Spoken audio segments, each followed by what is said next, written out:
ගයක් ඇක්ටිවේට් කරන්න තියෙන හොඳම ටූල් එක තමයි ద్వාර සටහන කියලා කියන්නේ. සුබ ద్వාර සටහනක් තියෙනවනම් ඇත්තටම ගේ ගොඩක් ඇක්ටිව්.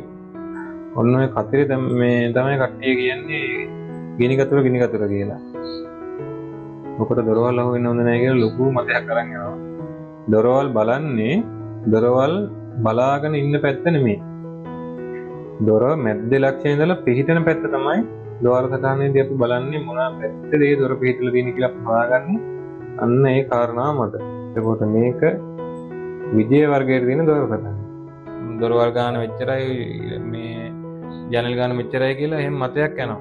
ඇත්තටම කියනවා නම් ඒක කිසිම සත්‍යතාවයක් තියෙන මතයක් නෙමෙයි. ඒක ආයුෂ බොහෝ වේවා කියලා පිළිගන්නවා අද වීඩියෝ එකට.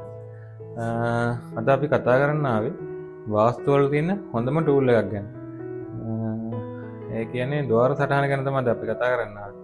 ගයක් ඇක්ටිවේට් කරන්න තියෙන හොඳම ටූල් එක තමයි ద్వාර සටහන කියලා කියන්නේ. අපි මුලින්ම බලමු දොරක් කියන්නේ මොකක්ද කියලා. දොරක් කියන්නේ යන්න එන්න අපි පාවිච්චි කරන දෙයක්. ඒ කියන්නේ ඒක අරින්න වහන්න පුළුවන් වෙන්න ඕනේ. යන්න එන්න පාවිච්චි කරන්න පුළුවන් වෙන්න ඕනේ. ඒක තමයි අපි දොරක් කියලා නිර්වචනය කරන්නේ. එතකොට අපි බැලුවොත් එහෙම ඈත අතීතයේ ඉඳලා ద్వාර සටහනක් කියලා දෙයක් ඇවිල්ලා තියෙනවා. ඒ කියන්නේ ගෙදරකට දොරවල් අපි කොහොමද යොදා ගන්න කියන එක තමයි ඒකෙන් අදහස් කරලා තියෙන්නේ. ద్వාර සටහන් 15ක් ගැන කතා කරලා තියෙනවා අතීතයේදී. එතකොට ඒකෙන් 9ක් අපි සුබයි කියලා සලකනවා. එතකොට ඒකෙන් 6ක් අසුබයි කියලා සලකනවා. එතකොට අසුබ ద్వාර සටහන් තියෙනවා නම් අපි පොඩ්ඩක් සැලකිලිමත් වෙන්න ඕනේ. ඒ වගේම අපි සුබ ద్వාර සටහනක් තියෙනවා නම් ඇත්තටම ගේ ගොඩක් ඇක්ටිව්. ඔයගලන්ට ඒක තේරෙනවා මේ අසුබ ద్వාර සටහනක ඉඳලා අපි සුබ තැනකට ආවොතින් ඔයගලන්ට ඒක පැහැදිලිවම බලා ගන්න පුළුවන් වෙනවා මේ ඒකේ තියෙන ඇක්ටිව් බව කොහොමද කියලා. ద్వාර ගැන අපි ගත්තොත් එහෙම ద్వාර සටහනක තියෙන වැදගත්කමක් තියෙනවා. ඒක වැදගත්කම එන්නේ පැට්‍රිකලිත් අපිට ඒ වැදගත්කම වෙනවා. ඒ කියන්නේ අපි ගෙදරක කියන්නේ පරිසරය සහ ගේ අතර තියෙන සම්බන්ධතාවය ద్వාර සටහනකින් පැහැදිලි වෙනවා. එතකොට ඒක අපිට විග්‍රහ කරන්න පුළුවන් මෙහෙම. ඒ කියන්නේ අපි ద్వාර එකක් පාවිච්චි කරනවට වඩා ద్వාර දෙකක් තුනක් පාවිච්චි කරනකොට අපිට බොහොම ඉක්මනින් පරිසරය සමග ගනුදෙනු කරන්න පුළුවන්. ඒ කියන්නේ අපි හිතමු අපේ ගෙදර උත්සව අවස්ථාවකදී හරි නැත්තම් අපි සාමාන්‍ය ජීවිතේ පාවිච්චි කරනකොට අපිට පුළුවන් බොහොම ඉක්මනින් පරිසරය සහ ගේත් එක්ක ගනුදෙනු කරන්න. ඒ කියන්නේ එළියෙන් දේවල් අරන් එන්න පුළුවන්, ගේ ඇතුළේ තියෙන දේවල් එළියට දාන්න පුළුවන්. ඒ කියන්නේ ගනුදෙනු කිරීම ඉක්මන් වෙනවා කියලා කියන්නේ ගේ බොහොම ඉක්මනින් ඇක්ටිව්. ඒ කියන්නේ බොහොම ඉක්මනින් ගේ දුවනවා. ඒ කියන්නේ අපි බැලුවොත් එහෙම ඒක ඇත්තටම සුබ ලක්ෂණයක්. ගෙදරක ద్వාර සටහන හරි ගියා කියලා කියන්නේ ඒක සුබ ලක්ෂණයක් වෙන හේතුව තමයි අන්නේ ගනුදෙනු කිරීමේ හැකියාව බොහෝ දුරට වර්ධනය වෙනවා. හරි ద్వාර සටහනකට අපි ගියොත් මම මේක මේ ద్వාර සටහන් පිළිබඳව ඔයගලන්ට chart එකක් දාන්නම්. ඒකෙන් ඔයගලන්ට බලා ගන්න පුළුවන් ඒතර සුබ සහ අසුබ ద్వාර සටහන් මොනවද කියලා. සුබ ద్వාර සටහන් ටික තමයි විජය, විපුල, ධනද, සුමුඛ, මනෝරම්‍ය, නන්ද, කාන්තා, ජය, දාන්නේ කියලා කියන්නේ. ඒකම අසුබ ద్వාර සටහන ගත්තොත් බර, රිපුද, නාශ, උග්‍ර, අක්‍රානන්ද, දුර්මුඛ කියන මෙන්න මේවා තමයි අසුබ ద్వාර සටහන් කියලා සලකන්නේ. එතකොට ඒවෙන් ලැබෙන දේවලුත් මේ chart එකේ තියෙනවා. ඔයගලන්ට බලා ගන්න පුළුවන්. මම දැන් උදාහරණයක් කරන් පැහැදිලි කරන්න ඔයගලන්ට කොහොමද අපි ద్వාර සටහන බලාගන්නේ කියලා. අපි මේක ගයක් කියලා ගත්තොත් මේකේ දරවල් 4ක් තියෙනවා. 4 පැත්තට අපි බලමු මේකේ මේ මුලින්ම අපි මේක සෙන්ට් එක හොයාගන්න ඕනේ. සෙන්ට් එක හොයාගෙන අපි මාලිමාව තියාගෙන තමයි අපි මේකේ ద్వාර සටහන බලන්න ඕනේ. මේකට මෙහෙම කතරයක් ගහ ගන්න ඕනේ.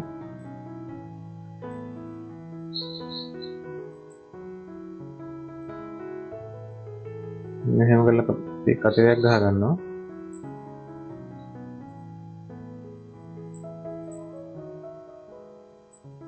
කතරේ ගහලා අපි මෙන්න මෙහෙම සෙන්ට් එක ලකුණු කරගන්නවා. සෙන්ට් එක ලකුණු කරලා අපි මේ කතරේ අයින් කළා දානවා. ඔන්න ඔය කතරේ මේ තමයි කට්ටිය කියන්නේ ගිනි කතුර කියලා. ඔකට දොරවල් අහු වෙන්න හොඳ නැහැ කියලා ලොකු මතයක් අරන් යනවා. ඇත්තටම අපි ඒක ගන්නෙ මෙන්න මේ සෙන්ට් එක හොයාගන්න. මේ සෙන්ට් එක හොයාගත්තට පස්සේ අපිට පුළුවන් මාලිමාව හරියට මේ සෙන්ට් එකේ තියාගන්න.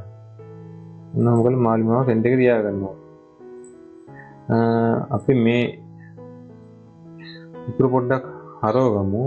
ඒකට ඔයගලන්ට ටිකක් පැහැදිලි වෙයි. මොකද මම හරවගත්තේ මේ හැම ගෙදරකම උතුර අංශ ගනුවට පිටින්නේ නැහැ නේ. පොඩ්ඩක් හරි හැරිලා තියෙනවා. අංශ ගනුවට පිටින ගෙවලුත් මට හම්බෙලා තියෙනවා. ඒ කියන්නේ මේක ගෙදරකට සාපේක්ෂයිනේ.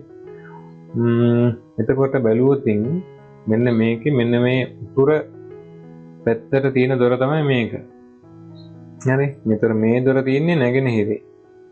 මේ දොර තියෙන්නේ දකුණේ. මේ දොර තියෙන්නේ බටහිරේ. දැන් මේකෙදි අපි මුලින්ම බලන්න ඕනේ කාරණාව තමයි දොරවල් බලන්නේ දොරවල් බලාගෙන ඉන්න පැත්ත නෙමෙයි. දොර මැද්දේ ලක්ෂණය ඉඳලා පිහිටන පැත්ත තමයි ద్వාර සටහනේදී අපි බලන්නේ මොන පැත්තේ මේ දොර පිහිටලා තියෙන්නේ කියලා අපි හොයාගන්නේ. අන්න ඒ කාරණාව මත. මම උදාහරණයක් ගන්නම් ඒක ඔයගොල්ලන්ට පැහැදිලි කරන්න. අපි තව එකක් ගත්තොත් එහෙම මෙන්න මේක කියලා ගමුකෝ. මේක කියලා ගත්තොත් මේක අපි මුලින්ම සෙන්ට් එක හොයා ගන්න ඕනේ. සෙන්ට් එක ගන්න මෙන්න අපි කතරයක් ගහ ගන්නවා. කතරයක් ගහගෙන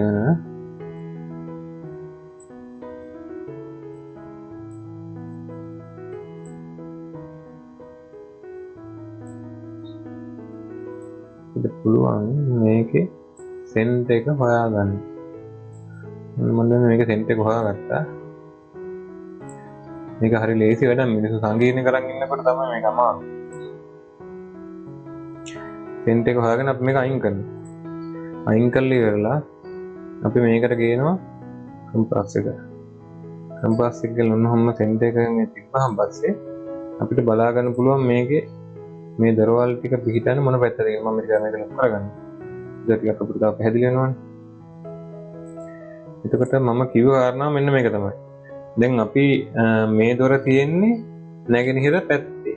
නැගෙනහිර පැත්තේ කියලා කියන්නේ ගේ මධ්‍ය ලක්ෂණ ඉඳලා බැලුවට පස්සේ මෙන්න මේ ඒරියා එක නැගෙනහිර. මේ නැගෙනහිර පැත්තයි මෙන්න මේ දොර තියෙන්නේ. එතකොට මෙන්න මේ දොර තියෙන්නේ දකුණු පැත්තේ. මේ රතු පාට කොටස දකුණු පැත්තේ තමයි මෙන්න මේ දොර තියෙන්නේ. එතකොට මේ දොර තියෙන්නේ බටහිරේ. ඉතින් මෙන්න මේ මධ්‍ය ලක්ෂණ ඉඳලා බැලුවට පස්සේ මෙන්න මේ රේඛා දෙකට යටත් තමයි මේක පිටලා තියෙන්නේ. එතකොට අපි වරද්ද ගන්න තැන තමයි ඇත්තටම මේක ගාව හිටගත්තට පස්සේ මේකෙන් අපිට පේන්නේ කෙලින්ම නැගෙනහිර පැත්ත. අපි හිතනවා මේ දොර තියෙන්නේ එතකොට නැගෙනහිරේ කියලා. මේක තියෙන්නේ නැගෙනහිරේ නෙමෙයි. ඇත්තටම කියනවා නම් මධ්‍ය ලක්ෂණ ඉඳලා බැලුවට පස්සේ මේ දොර තියෙන්නේ දකුණු පැත්තේ. අන්න ඒක තමයි මිනිස්සු වරද්ද ගන්න කාරණාව. ඊට පස්සේ තව එකක් බලමු අපි. තව උදාහරණයක් ගන්නම්ම. එතකොට මෙන්න මේ වගේ ටිකක් දිගටි හැඩේ තියෙන ගයක් ගමු. අපි මේක මුලින්ම මේ පාසටහන තමයි මගේ මේ ක්‍රොස් එකක් තියෙන්නේ. මේක මෙන්න මෙහෙම තියාගෙන අපි මේක සෙන්ට් එක ලකුණු කරගමු මුලින්ම.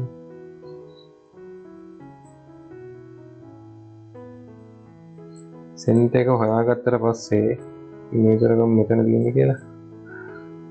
එතකොට මේකේ අපි සෙන්ට් එක හොයාගන්නවා. මම සෙන්ට් එක ලකුණු කරගන්නවා. ඊට පස්සේ මෙන්න මේ කතරේ අයින් කරලා දානවා. මේ කතරේ මෙන්න එහෙම අයින් කරලා දානවා. ඊට පස්සේ අපි කම්පාස් එක ගහලා මෙන්න මෙහෙම තියෙනවා සෙන්ට් එක. මේක මම ටිකක් ලොක් කරන්නම්. එතකොට අපිට පැහැදිලි වෙනවා තවත් මොකක්ද මේ දරවල් කොහෙද පිටන්නේ කියලා. ඊළ මේක සෙන්ට් එකේ තියා ගන්නවා. සෙන්ට් එකේ තියාගත්තට පස්සේ ඔයගලන්ට පේනවා මේ දොර තියෙන්නේ උතුරේ. මේ දොර තියෙන්නේ බටහිරේ. එතකොට මේ දොර නැගෙනහිර පැත්ත බලාගෙන හිටියට නැගෙනහිර පැත්තට වෙන්න මේක තිබ්බට කියන්නේ එතන කියන මේක බලන් ඉන්න නැගෙනහිර විතරයි. මේක සෙන්ටර් එකෙන් බැලුවොත් එහෙනම් මේ දොර පිටලා තියෙන දකුණු පැත්ත කෝණේ මෙන්න මෙතනින් යන කෝණේ ගත්තට පස්සේ ලාරිකල් ලොක් කරලා තියෙන ඔයගලන්ට තව පැහැදිලි වෙනවා. මම ඊගිල සෙන්ටර් එක තියාගත්තා. ඉතින් බලන්න මෙන්න මේක තියෙන දකුණේ මේ දොර තියෙන දකුණේ. එතකොට මේ දොරක් තියෙන දකුණේ. හරි. එතකොට මෙන්න මේක තමයි එතකොට මේක ద్వාර සටහන. මෙන්න මේ ద్వාර සටහන මොනව තමයි එතකොට මේක ඉතින් අපි ద్వාර සටහන හරිද වැරදිද කියලා බලන්න. මේක විපුල වර්ගයේ තියෙන ద్వාර සටහන. එතකොට මේක විජය වර්ගයේ තියෙන ద్వාර සටහන. ඔන්නෝමයි අපි ගෙදරක ద్వාර සටහන ලේසියෙන් බලාගන්නේ. බොරු මතවලට අහු වෙන්න එපා ඔයගොල්ලෝ. මේක තමයි ඇත්ත කතාව. ගෙදරක ద్వාර සටහනක් වැරදි නම් අපිට පුළුවන් තව දොරක් යොදලා ඒක නිවැරදි කරගන්න. එතකොට ඒකට අනිවාර්යයෙන්ම අපි පොදු ස්ථානයකින් තමයි මේ ద్వාරය එදීම අනිවාර්යෙන් කළ යුතු වෙන්නේ. අපිට ඒකට ලිවින් එකෙන් පුළුවන්, ඩයිනින් එකෙන් වගේ කොහොමත් අපි කොමන් තැනක් පාවිච්චි කරන්න එකෙන් පුළුවන්, කිචන් එකෙන් අපිට ඔෆිස් රූම් එකත් පාවිච්චි කරන්න පුළුවන් ద్వාර සටහනේ ගන්න දොරක් විදිහට. දොර ජනල් සංඛ්‍යාව පිළිබඳව වැරදි මතයක් යනවා.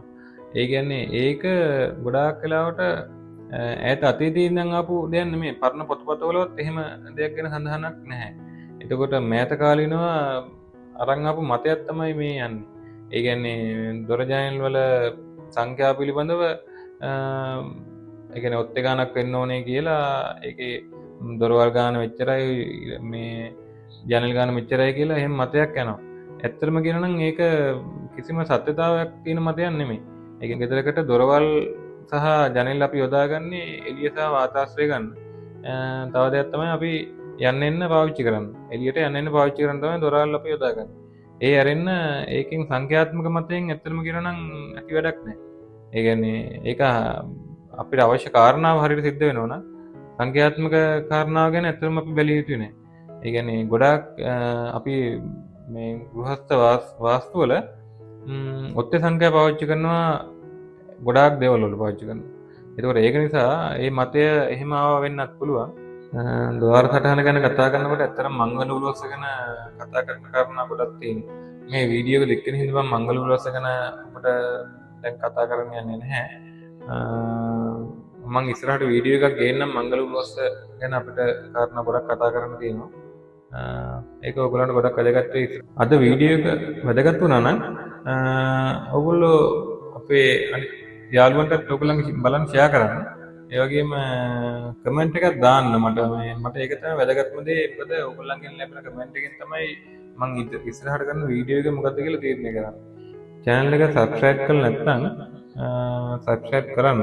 එතකොට අපි වීඩියෝ එකක් දාපුවම ඔයගොල්ලන්ට බලන්න පුළුවන්.